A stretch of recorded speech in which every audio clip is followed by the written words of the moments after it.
back with Non-Trad's Paths to Medicine. I am Liz, your host, and I'm joined today by the wonderful, the one, the only, Larissa. Larissa is a friend of mine from my post-bac days. She has, I think, an incredible story. And so hopefully we'll be able to share that with you today. I am currently in the first semester of medical school, and that's going. Yeah. Are you liking it? Yeah. I mean, it's rough right now because we have finals coming up next week. So, yeah, it's hard. Yeah. Is it what you expected? Because I know like our curriculums are slightly different. Like, yeah. You have multiple classes at one time. Yeah, I think it's definitely more difficult than I thought it was going to be. Yeah. More doable than I thought it was going to be, if that makes sense. Okay. I know like a lot of us always hear that you're like drinking water from like the fire hydrant, and you just really don't expect it. Like you know that it's coming, but it's a really big slap in the face. Yeah. You know? I feel like whenever I interviewed with other schools, they really emphasize like self-study schedules and all those things, and I feel like my curriculum is less flexible with those components, so it's definitely been difficult trying to find my balance, but I think we're getting it. We're getting it figured out. Okay. Yeah. Did you feel like it was like you kind of had to adjust the first few weeks, and you feel like you have a pattern that you've kind of developed that you can kind of continue on with, or has it been changing like every class, every like semester, or however you guys split it? I think from the beginning it was just trying to figure out what worked for me. I honestly felt like the first week of medical school it was too relaxed, you know. I feel like the curriculum itself was like trying to ease us into the big slap in the face, but it was just like, okay, here are a few things. Okay, it's getting a little harder by Friday. Yeah. But I can manage this. And then I think by the second week, it was like, oh, brachial plexus. Like, oh my God. Yeah. So it's, but I feel like by the second or third week, I was already pretty into the schedule that I take now as far as like how often I study and like when and where. So speaking of med school, let's kind of rewind a little bit and then talk a little bit more about how you got there, right? So when did you know that you wanted to be a physician? Did you have like family who were doctors, or did you kind of have that? Were you told like from a young age you were meant to be a doctor? Or you know, like what was that process like for you? So I grew up in a household where both my parents were raised in Mexico, and so a big part of that was they wanted me to be successful, whatever that was. And so I think from a young age I felt like I loved school, so I did want to do something that involved higher education, and so for a while I was like, oh, maybe I'll be a lawyer. I even thought about fashion designer. Like I was all over the place, or even an astronaut, honestly. But I think as time went by, I was kind of geared towards science, and so I knew I wanted to do something in STEM. Didn't really know what that was yet. But then when it was within junior high school age that I got into a car accident. And it was the first time that I became a patient. And from then on, I just kind of knew. I was like, I want to do medicine, and I want to do specifically like pediatric medicine. Was it something about the way that those physicians interacted with you, or was it more that the absence of that, or like what was the mentality there? No, I feel like it was a great like experience. And that being said, it was a rough journey. Like I had seizures, and so it was like really scary and very traumatizing, but at the same time it was the doctors that really like gave me hope that everything was going to be okay. I think with your parents, like not really knowing what's going on, and like the nurses just kind of like deviating most of the questions to like, oh well, like we'll ask the doctor and like we'll do this, and the doctor would just come in and just be like this powerful presence. And she was a Hispanic woman, so I thought that was like amazing, because up until that point I was like, oh, there's like no point in me trying to become a doctor, because like that's not what we do. So seeing that it was like a Hispanic woman, she was like a pediatric neurologist, and she just kind of came in there, held my hand, saying, you know, we're gonna figure this out, everything's gonna be okay. Yeah. I was like, I want to be that. Yeah. So good. So now do you want to be a pediatric neurologist? Not specifically. Not specifically. I think, especially after learning all those cranial nerves, I'm like, no, I'm good. But no, I think for a while I kind of geared more towards pediatric emergency medicine. I think especially after, you know, being from Uvalde and having that happen to my community, I just immediately thought of, like, did those kids receive that optimal care that you would in like the city? And so I think learning about the pediatric emergency medicine specialty and just how there is this shortage of knowledge when it comes to pediatrics, specifically in the ER, like I knew that's what I wanted to do. You can bridge that gap. I think that sometimes when people think about like their initial stories into medicine, they feel the pressure of having to become that specific specialty, but that's not necessarily true, right? Like even if that was like your initial inspiration, right, like you become your own with that, right? Like and we've had multiple conversations where it's like, you know your personality, you know how, you know what environment you work best in, and for you that's like having the stimulation of being in an ER. And I think learning about other specialties, it gets really confusing, because it's like, oh, like this sounds really cool, this sounds really cool. But then I think learning about the lifestyle that each one of those carries and knowing what I want out of my life, it's like, no, I think this is what's going to work best for me. Because I did think for a while, especially this past year, that OB-GYN was really interesting. And I'm like, oh, that sounds so fun and cool. But then I learned that their work-life balance it's more difficult. Intense. Well, I don't think I could do that. And it's a lot of like, you take things home with you. I think when it comes to like more primary care specialties, like you do take a lot of those things home. But I think when I think about ER, like you have to have that strict boundary, because like you're just getting more in different cases every day.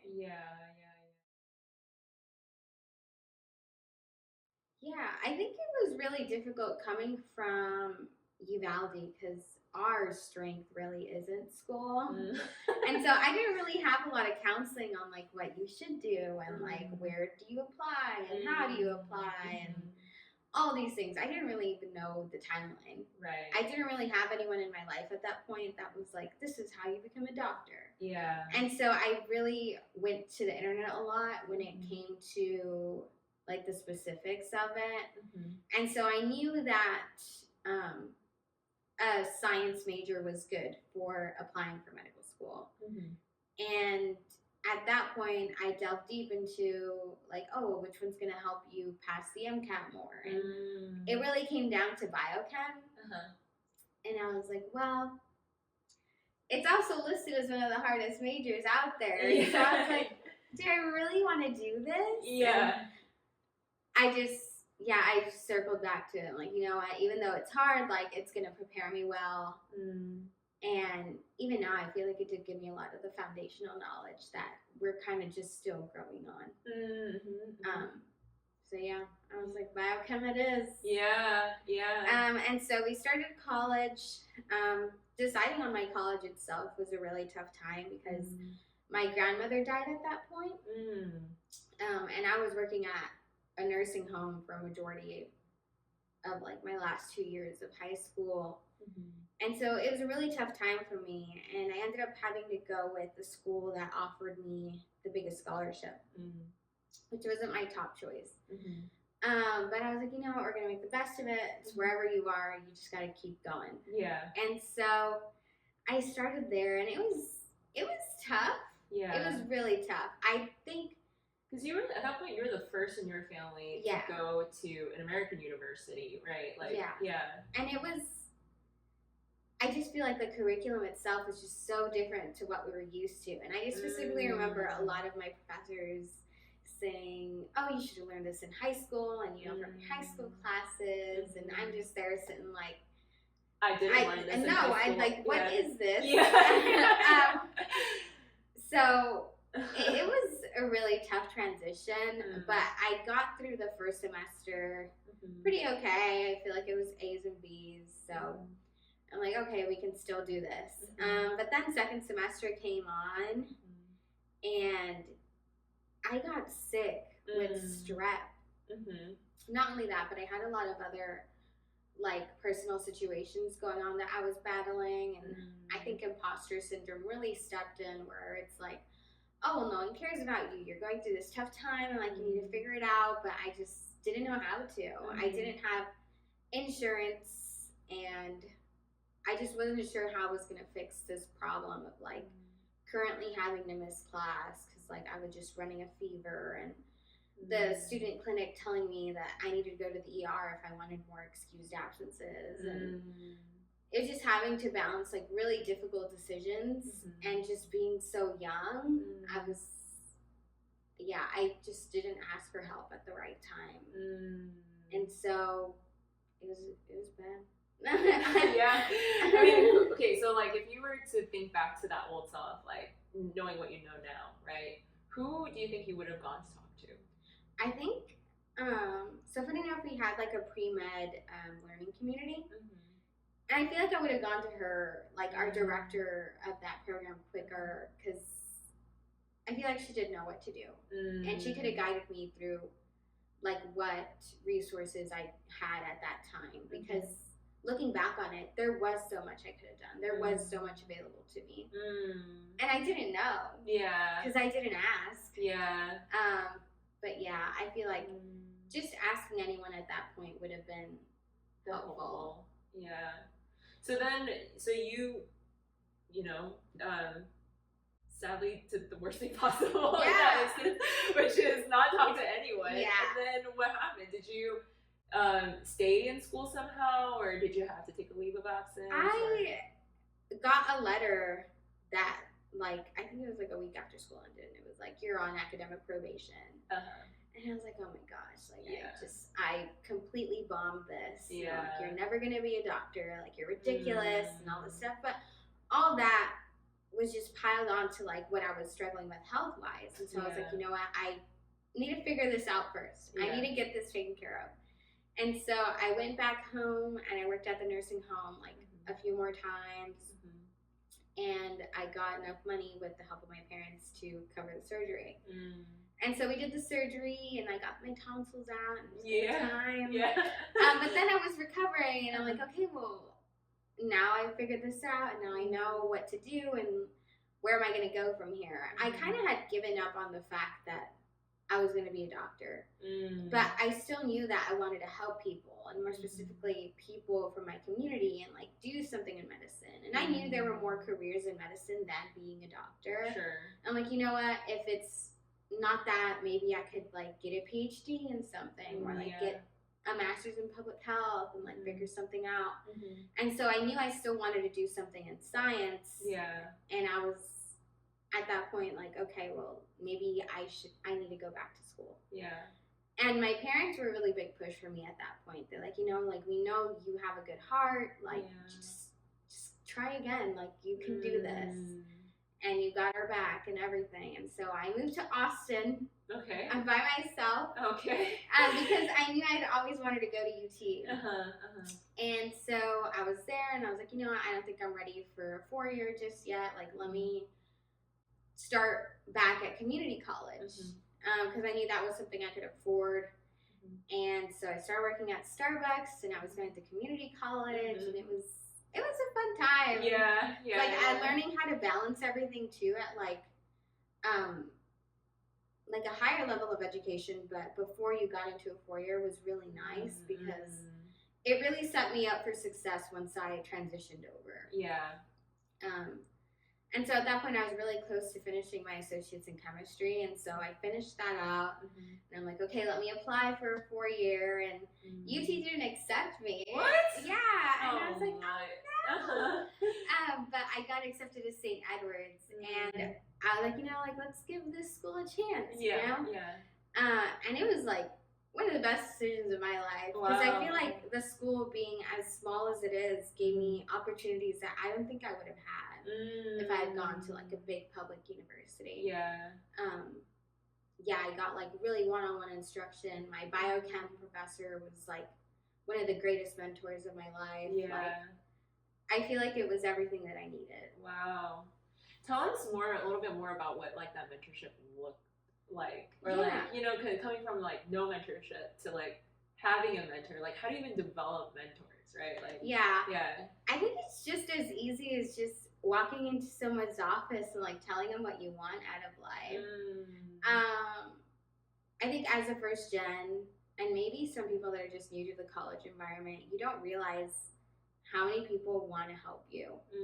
Like, they're in these fields, they're in academia because they want to help you get to where you want to go. Yeah.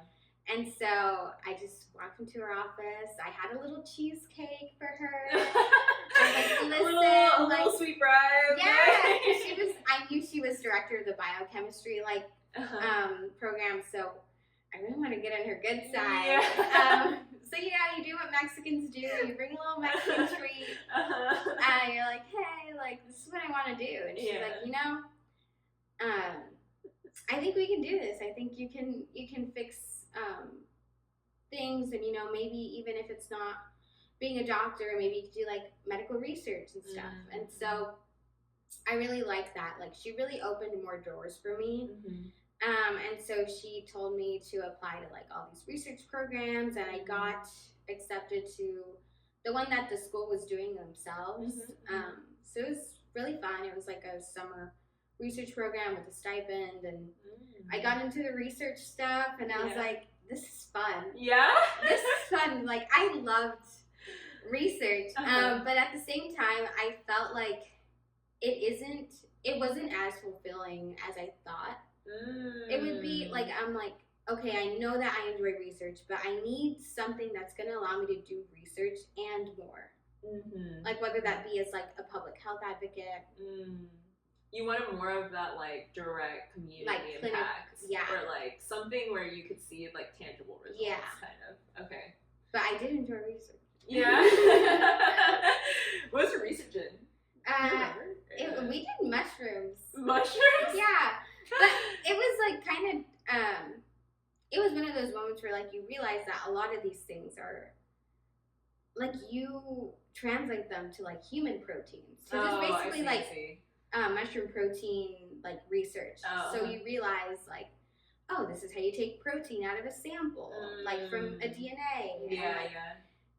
It was a long process, and I realized it took a lot of patience. And so that was one of the reasons that I was like, okay, I know research is fun for me, but I also know that I'm not good at being a patient person.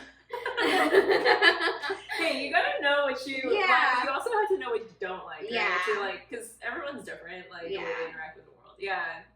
That's so interesting. Okay, so you were on the up and up. You were like, okay, and then at this point, like, of course, by the time, at what point did you think like, oh, okay, I'm gonna be a non-traditional student? Like, I think it was just knowing that my grades weren't where I needed them to be. I think anyone that goes into medicine knows that you need a good GPA. You need almost like a straight cut line to really get in there, put your foot in the door with the right people, and like make an impression. Because unfortunately, in a field where so many people want to be in, like, you have to look at the stats, you have to look at the metrics, like how good is this person going to be at passing boards, like how good is this person at taking tests, and it's just a matter of fact thing. And I knew I wasn't that good at those things, but I knew I could figure it out. I was like, it just takes me a little more time, but I can do this, you know? And so having to prove myself like that on paper was gonna take a while, And so at that point, I'm like, you know what? Like, I still find this doctor thing really cool. And I was working at the hospital too at the time. And just seeing the difference between all the careers that I was like looking at, I was like, no, you know, and I'm looking at all these things online where it's like, you know, I got into med school even though I had like C's on my resume and all this stuff. And I'm like, I can do this. Like, I can fix this. I can try again. And so at that point, I was just having to, again, focus on how can I fix this on paper. So I knew it was going to take me more time than the 4 years of college was going to allow me. And I was like, you know what? Like, we can keep going no matter how long it takes. You were determined. I was determined. Even if it had taken an extra 6 years, like, I was gonna keep trying. That's incredible. I love that. That's why she's on the podcast. Wow. Yeah, I think it's incredible because I feel like, you know, some people, they're like, oh, like at 3 years, like it's too much. Like I can't keep going. But you had this, like, you knew that you could do it. Where did that kind of determination, like, how did you know that you're going to make it? Like, you know, like, where did that confidence come from? Honestly, I went into BSHEq not knowing if I was going to make it out alive. Okay. By the way, BSHEq, for our viewers, is the post-doc program you're a part of. But when I was looking at what I wanted to do after I graduated, I was like, okay, well this, because it wasn't just geared towards pre-meds, like more the fact of like medical school, like it was also geared towards people that wanted to be in the medical field. Just in general. So like, you could have gone from there to like PA school or something. Right. And I was like, I feel like this is going to give me a chance to really double down on what I want. Because I had also applied to nursing school. You did? Yeah, and oh my god, I did not know that. I got in, so I was in between going to a nursing program and doing BSHEq. Whoa, okay. And BSHEq, there's like no guarantee. No guaranteed interview, no guaranteed acceptance to a medical school. It's like, it's kind of like you just gotta try it. But I think BSHEq, having been at the TMC, I was like, I'm gonna be around everyone that I can be. Like, I'm gonna be able to, like, just really figure out if this is what I want, like where I want to go from here. Because even though I found nursing interesting, I was like, I just don't know if it's gonna meet all my needs. You know, what made you interested in nursing originally? I think just being a nurse aide for so long. Oh yeah, at the senior home that you were working at. And then at the hospital, I was like, oh, this is really cool. And they get a lot of like the patient contact. And I knew that was something that I needed. But like, was that going to be enough to like be happy with nursing? And yeah, so I took the BSHEq route. Wow. It's like the flip of a coin, you know? Like I just remember being on the phone call with my mom, like, I don't know, like this is like a big decision for me. Like, I don't like making big decisions on a whim, because they told me I was accepted, and they was like, please let us know within a week. And I was like, oh my god, I have a week to like decide on what I want to do with my life. And so I went BSHEq. Wow. And you went for it. Did you think like, okay, no more plan B, like I'm not gonna go back to nursing? Or did you think, oh, I might come back to it in the future, I'm just gonna try this BSHEq thing? Because I really wanted to be a doctor, and I was like, but I feel like they're gonna direct me in the place that's gonna fit me best. Because when I interviewed, because I had a direct interview with Dr. Rice, and he told me, he's like, you know, I feel like we're gonna help you figure it out, and we're not gonna let you like mess around. You know, if we think you can make it, we're gonna support you in that decision, and if we think that you'd be happier in some other career, like we're gonna support you in that decision. So I was like, no, this is where I need to be. Because I feel like they're going to be able to tell me if I can make it or not. So I did consistently meet with, like, my mentors in BSHEq, and I was like, no, I think I can do this. I can keep going. And for our viewers, sorry, Dr. Rice is our program director for that post-doc program. Wait, so who are your mentors in BSHEq? Well, I really got along with our genetics professor. Oh, really? Yeah. Oh my gosh. Okay, well, this is news to me. Yeah, because I seriously thought, I'm like, oh, maybe I could be a geneticist. But we did not go that way. Yeah. And you're probably not gonna go down that route still. No.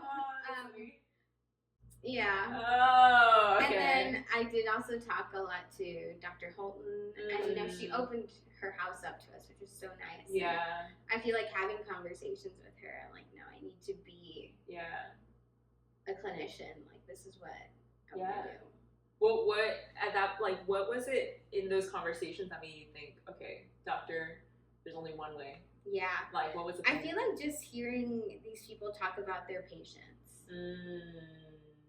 Well, like, Holton is PhD, right? Like, she's not seeing patients necessarily, or a genetics professor the same way. Well, was it them or was it other mentors outside of school? I think it was just like hearing the difference, because we had professors that would come lecture us that were doctors, like the head and neck specialist. Yeah. Like, she was just talking about patients, and it was like, this is awesome. Yeah. This is awesome. Yeah. And then them giving us the shadowing resources, like getting to like shadow a surgeon, and even I spent one of the days walking with an intern. Oh, really? Yeah, like just doing the scut work with the intern. Yeah. And I was like, no, this isn't even as exciting. Like, I would love to do this all day. Yeah. Like, just like running labs and like consulting people. And, like, it was fun. It was fun. I was like, no, I love being in the hospital. People think that's weird. Yeah. I was like, I need to be in a hospital. Like, I'm sorry. But yeah, and like hearing, and a lot of I feel like the other mentors that I had there, like the geneticist and Dr. Holton, like they were very transparent where their step backs were from becoming a doctor, Because I would ask them, like, why not a doctor? Like, what was that block for you? Yeah. And they would talk to me about it, and I'm like, no. Yeah. Like, I feel the opposite, like the reasons why they were saying no, you're like, oh, actually, I was hesitant to apply. Okay, and this was your first time applying? Yes. Yeah. Because I knew that my application wasn't ready coming out of college.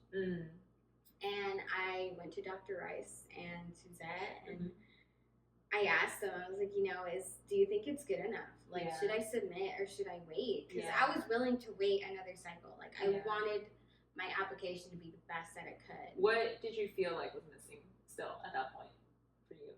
I just wasn't sure if I had enough, like, as far as, like, the GPA balance and the MCAT thing, which is so hard. That was hard for me. Yeah, that was hard for you. But I was like, I really can't take it again.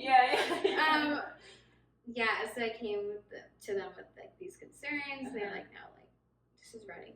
Like, you're ready. Yeah. Like, you need to throw your fish out there, Yeah.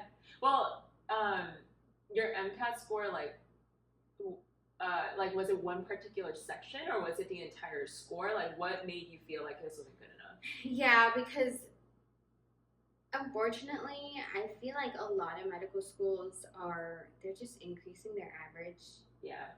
Every year. Yeah. And I just felt like I would have had a better chance if I had gotten a higher score. But at that point, with like the retakes that I had taken, I'm like, is it worth doing it again even? Yeah. Like, I just needed that guidance, and they told me to just go for it with what I had. Yeah. I mean, it was the best decision, I feel like, for me. I think so too. But yeah. Yeah. So you decided to apply. Yeah. And for the viewers, like, when we were applying together, right? And I remember you have been so worried because you were slightly later. Yeah. And when I say later, so like, I think TMDSAS opens in May. It was typically May. Yeah, they open in May. Yeah. You can submit by, I think, end of May or early June. I can't remember. But you were submitting later than that. Yeah.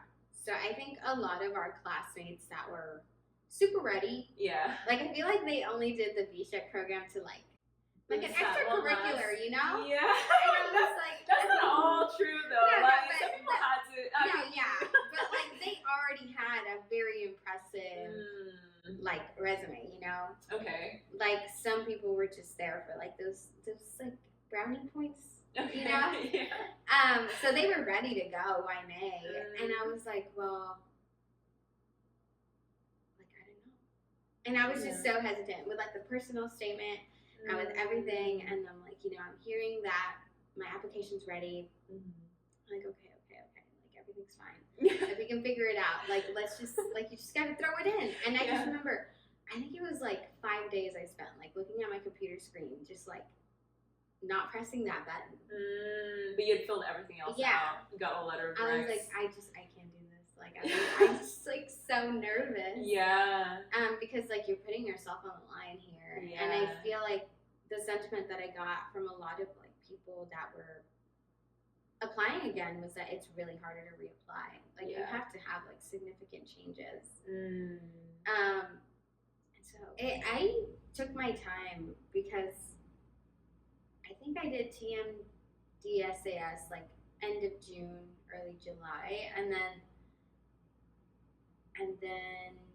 a COMAS or double AMC. Yeah. I didn't do that one until like mid-July.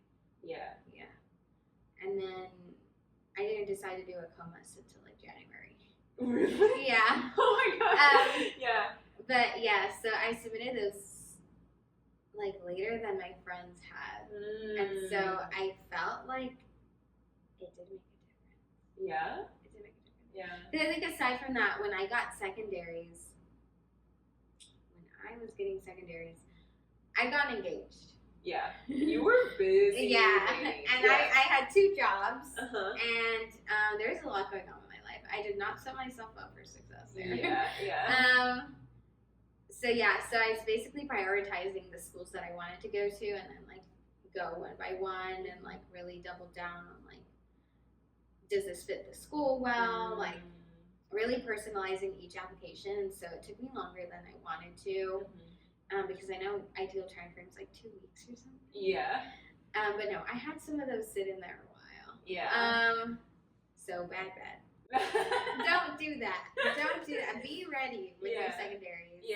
I think some people don't realize how long that takes. It's a lot of work to like reframe those stories to fit the school well. How did you choose which schools to apply for? And like, why did you choose to apply to COMAS in like January? Because I wasn't hearing back. Oh, okay, So I submitted some of those secondaries, I mean, very late. It's not even that late, but like compared to some of my friends, like I think I submitted some like the end of September. Like it was getting bad. Like I was freaking out, and so I submitted end of September. I think even a couple from AMC in like October even. And then that was closing out. I was finishing my last couple applications. And I had only submitted the 2 DO schools in Texas from the TMDSAS. So I was just waiting around. And then October passes, and I just don't hear anything, and November's passing by, and I'm just like, okay. Because for AMC even, at that point I had another big thing in my life happening. And so I was like, well, I don't want to move out of state. Like, I want to be very picky about which ones I'm applying to. So at that point, I only applied to like, I think 10 out of the free 20 that I had gotten. Because those are the only ones I could see myself moving to. At that point. With like everything that was going on in my life. And then November was passing, and I was like, oh my god, I need to submit DO. Like, I need to submit more DO. Like, I'm just not hearing back. And I think it was like the second week of November, finally, I heard back from my first school. My top choice. And so I was really nervous for that interview. I was really sad that it was my first interview, because I feel like with interviewing, you get better with time. You do get better with time. Like by my 3rd interview, you were an expert. It felt like a breeze, you know. But with the first one, I was just nervous, shaky. Like I mean, it was like the most important day of your life up until that moment, you know? Like, oh my god, like I'm applying. Yeah. Like this is what they're gonna gauge off of me, you know? Yeah. No, I get it. Yeah. So I was really nervous. And I think I even had some like technical issues. And yeah, I think I like missed my last interview or something. Oh no. Yeah, because like the interviewer's camera wasn't working or something. Yeah. It was, I don't know. Yeah. But I don't think I did bad. Okay. But they didn't go for me. So I don't know what else it was. Honestly, I regret not going and asking, but I feel like they do say that they don't really tell you like what exactly it was. So yeah. But I do wonder what it was. That kind of made them not choose you. Yeah, because I felt like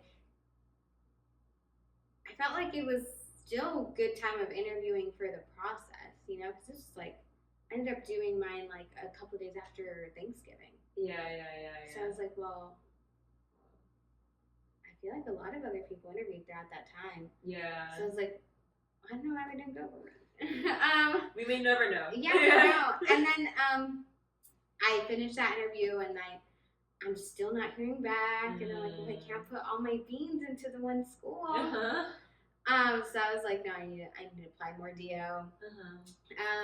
And I did. I added 2 more.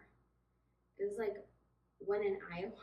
Okay. Because I have family in Iowa. Okay. And UIW. Okay. Which is in Texas. Yeah.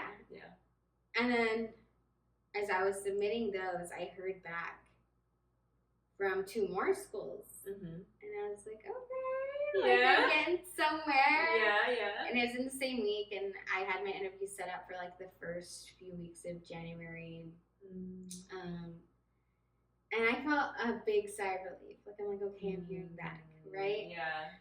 And so I interviewed there. It was great. I felt a lot more confident there. I did have another technical issue with the second school I interviewed with. On their side or your side? I think it was my side. Interesting. Yeah, but I had to like re-log in. And by the time I came back, like I only had like 4 minutes to answer the question. I was like, well, I hate that. It's fine. Whatever. It's fine. Whatever. So that was nerve-wracking. And then last school I interviewed with was the only one in person up until that point, because UIW did have a person too. Oh, okay. And I felt really good about that one. Like, especially because the way that they did theirs, it was, it had like really like different components, and like you do them throughout the day. And I don't know, with each one, I was like, I think I did good. I think I did good. I didn't feel as nervous as I had the first 2. Yeah. And I feel like it is a big sigh of relief to do things in person. I feel like some people may feel the opposite. Yeah. But I just feel like I'm able to like show myself more. Yeah. No, I have the same thing too. Yeah. So I felt like that one did go really well, and then within 2 weeks I pre-matched there. Wow. And you knew you're gonna go. Was like, you're gonna be a doctor. Like I think at that point it is like I was in tears at the Panera Bread. Like, Is that where you heard the news? Yeah. Did they call you or did they give you? No, they emailed us. But it was so like because they just tell you that like a decision's been made. And I was like, okay. And so I'm logging into the portal as fast as I can. The Panera Wi-Fi is being slow. Yeah. And then it was just a big sigh of relief. Like I was just like, were you crying? Yeah. Like no matter what, like I was gonna be in medical school. Yeah. Within like a few months at that point, you know, like it was everything to hear that news. But I did get a little heartbroken because like after that I like called my parents and they were just like, my dad was really excited for me. Yeah. But I feel like in my mom, because it ended up being a DO school, she's like, okay, well you have time to hear from the other schools. I'm like, oh, okay, but like we only have a few months. Yeah. And if I don't hear back, like I'm gonna take this. Yeah. So, like you need to come to terms with me being a DO, because like that's where I may end up. And, Does she know the difference between like MD DO? I don't think She did. And it took a lot of me telling them, like, what exactly DO meant and all these things that I think at the end of the day, it was like the white coat ceremony is a big thing for parents. Yeah. I think it was until that moment that she realized, like, she's going to be fine. Yeah. You know? Yeah. But it did feel like a little scary to me because I wanted my mom to be able to, like, take me seriously as, like, a doctor, you know? But that was a whole battle. But at the same time, I think I was a little more heartbroken about not my top choice because y'all were gonna be here. Yeah. And I was like, it was so close. Yeah. Because we could have all been together. Yeah. It was like, and we talk about it sometimes too. It was like a dream, like, you know. But it didn't work out that way. And at the end of the day, I was just like, you know what? Like, it's God's way of doing things, and everything happened for a reason. Yeah. And you had a little one on the way. Yeah. And I think that's also a very unique situation to be in, right? To be in medical school, first year, with essentially like a newborn. Yeah. And how has that been? Oh my gosh. So this is there were like a couple orientation events that were like kind of sporadic, and so I would just drive there for the day and then come back. And then it was time to like start orientation. Yeah. And here I am with like, I'd say like about 1 month old. Yeah. And I just had to leave him to go to class. And thankfully, I got my husband to ask off throughout that time so that I knew he wasn't going to be with a stranger. Yeah. But at the same time, it was a lot. I think trying to balance like breastfeeding and like just the thought of abandoning my child, it feels like, to go to school, it felt like an ethical dilemma. Like I think even though, you know, it's for like their own good, like you going to school and having a career, like it just does feel a little bit like you're abandoning them. Like they don't know why mommy has to leave, or like, you know. And I think thankfully he's young enough to not grasp some of those things that are happening.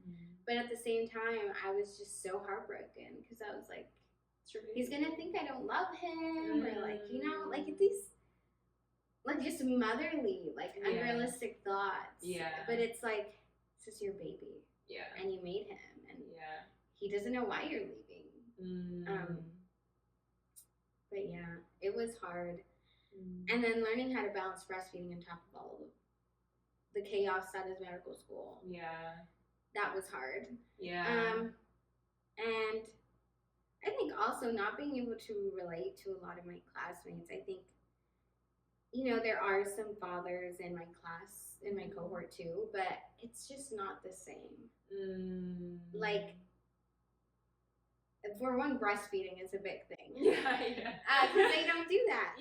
But I think too, I feel like dads are more prompt to like not realize the time they're away. Whereas moms, it's just like you're counting down. It feels like I'm counting down every second. Yeah. I'm like, I gotta go get my baby at 2. Like, like he's gonna be there, and he's gonna giggle when I close the door. And like, I don't know. Like you just worry about all these things too. I think as a mom, it's like sort of like instinctual to just feel like, oh, this is all the things that could go wrong over there, and like, and you just worry. Yeah. But I think at the end of the day, it's so nice because you have something to look forward to at the end of the day. Yeah, and there's like a very tangible reason why you're, you know, doing all of this. I mean, of course, for future patients, but like also like, you know, you have this little one at home, like, you know, and you know that you have to really focus so that when you get there, you can be present. It gives you so much more motivation to like get stuff done effectively and like on time, and just like be present when you're there so that when you're off, like you're just with your baby. That's all that there is. But I love him. It just feels so nice to like hug him after a long day and like smell his hair. And like, it is really hard because I don't, and I feel bad because I have a really calm baby. Yeah, you do. I mean, it really does. Like, we went to like this like restaurant where there's like smoke everywhere, and like the sound was blasting, and like he's just so calm. He's just like he's looking just at chilling. you, like, yeah, like so chill. Yeah, so he's a pretty awesome baby. Yeah. So I feel, I don't know, blessed in that sense, but it is hard. And there are nights, you know, he has a tough time sleeping, and I have an exam the next day, or like his bottles aren't washed, but I'm studying for the exam, and it's like, you just wish it could have been easier, but at the same time, like, I just wouldn't change it. Yeah. Like, I always think about it positively. Like, okay, like, yeah, he needs a bottle right now, but I've been studying for hours. Like, it's okay to, like, take a break. Yeah. Yeah. I just don't feel like, but it is extra exhausting in a way that, like, you're productive every second of the day. Like, you don't have time to, you don't have downtime. Yeah. But that said, I mean, you've been doing it excellently thus far. Yeah. I mean, I get surprised sometimes. But how great I am. But, like, I feel bad because I am friends with people, you know, and they tell me, like, oh, like, that I didn't really do so well in that exam, and like all these things, and I'm like, oh, I'm doing great. Yeah. Like, it's okay if I barely pass that exam, because I barely passed that exam, and I have a cute baby. Yeah. At least you have, like, that one up. You know? The little mushroom in your life, you know? Funny. No, but you're also doing well in school too. Like, it's not like you're struggling on top of that. Yeah. So, yeah. I mean, props to you, Larissa. It's fun. You're killing it out there. I mean, I can't imagine to know how hard it is, but also, like, I'm sure how rewarding it is too. Yeah. To, like, it's such a full life, right? Like, it's, you know, you have a husband and you have a little kitty, and you get to, you know, and he's such a cute baby. Yes. Yeah. He's so cute. Yeah.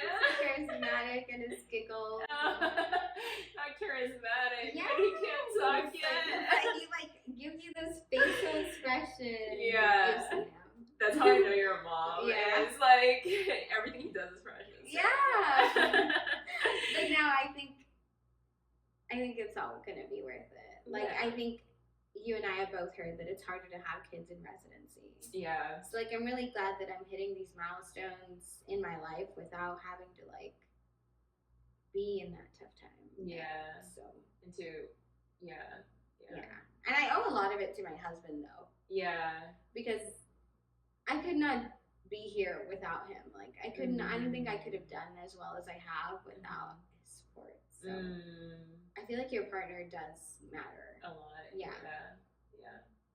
And I know him too. I mean, he really loves you. Yeah. And your kid. But, like, I mean, you're all his kid, but, like, it's, like, it's really obvious, like, how much he's willing to put down too for, you know, for your family. Yeah, I mean, I feel so bad because he's doing a lot too. Like, he has school and work and the baby, and it's a lot. Yeah. But you guys are doing it together. Yeah. It's like give and take, you know. I think he really sees it. He calls it the investment period. Because it's gonna pay off at some point. Right. So. Yeah. We'll both be winners in the end. And it'll be great. Yeah. Oh. Okay, so why don't you share maybe one piece of advice that you would give to all of those non-traditional, you know, applicants? Like, you know, just remember yourself through the cycle. Like, people who are applying, maybe this is their first time, maybe it's their third time, maybe it's like, you know, they've been wanting to, but they haven't been able to actually take that next step. Like, what piece of advice would you have for them? I think there's just so many. There is so many. Yeah. I would say primarily because I'm in it, like, consider DO. Oh yeah, I forgot to ask, like, I know you said your parents didn't really understand the difference, but did you know the difference? And, like, did you kind of... I feel like I did and I didn't. Okay. You know, I feel like before I knew that it was different in that you learned that extra OMM skill set. Right.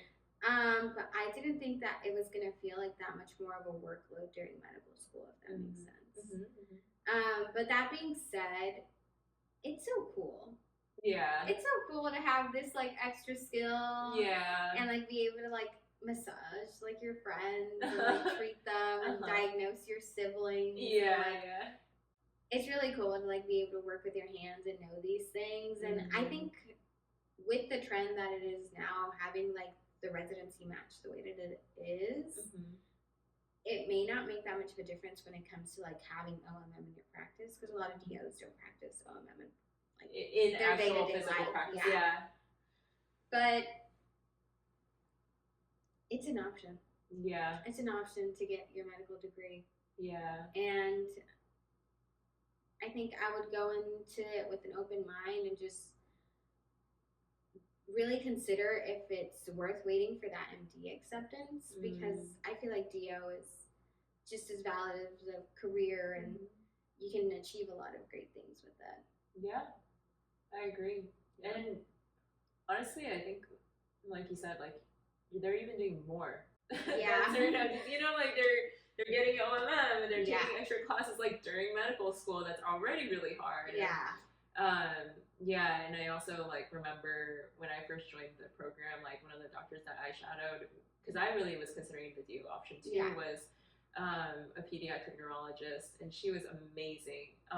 But she also like, I mean, her program doesn't even exist anymore, I think. Yeah. And like, she still made it and is, you know, practicing in one of the most like competitive medical centers, and you know, she's, you know, like giving the best for patients. And I know that we talk a lot about holistic medicine. I'm sure you hear about it a lot more in DO school, but like really thinking about the whole personhood of the patient that you're treating, and you know, making sure that all the social aspects are also taken care of, or like I saw that in her practice too. And you know, I have no like anything against MDs either, but I'm just saying, like, I think that DOs they are trained really well.